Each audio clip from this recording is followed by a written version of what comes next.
maanta oo maalin sabti 15 bishii koowaad 2022 waxaan runtii aan kulan la yeelanay guddiga guud ee qabanqaabada mudaharaadka ka dhanka madaxweynaha madaxweynaha soo dhamaaday laguna taageerayo ra'iisul wasaaraha xukuumadda xilgaarsiinta lagana soo horjeedo inqilaabka dhicisoobay madaxweynaha madaxweynaha soo dhamaaday ka fashilmay iyo gacanyareyaashiisa sida ra'iisul wasaare ku-xigeenka anagoo dalka qayb ka mid ama dalka qayb Soomaaliya oo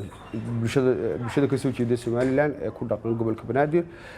mudaharaadka waxaan uga qaadan doonaa si mug iyo miisaan leh waxaan si rasmi ah u midownay oo aan isku kaashanay oo aan ku biirnay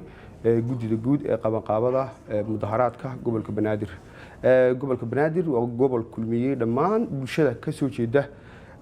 deegaanada Soomaaliyeed oo dhan iyo goboladeeda saadarteed waa bax loo dhan yahay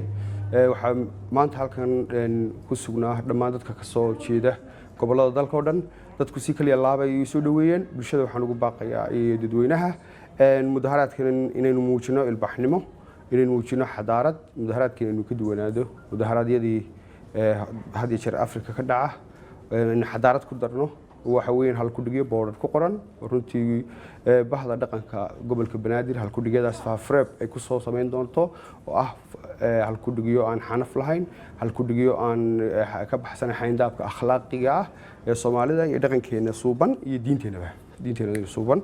saadarteed guul baan leenahay yaan loo kala harin waxa ka dhici doonta oo soo socota billaah calaykum bayna mudaharaadkan isugu imanana oo waafaqaa mudaharaadkii al-tahriiriya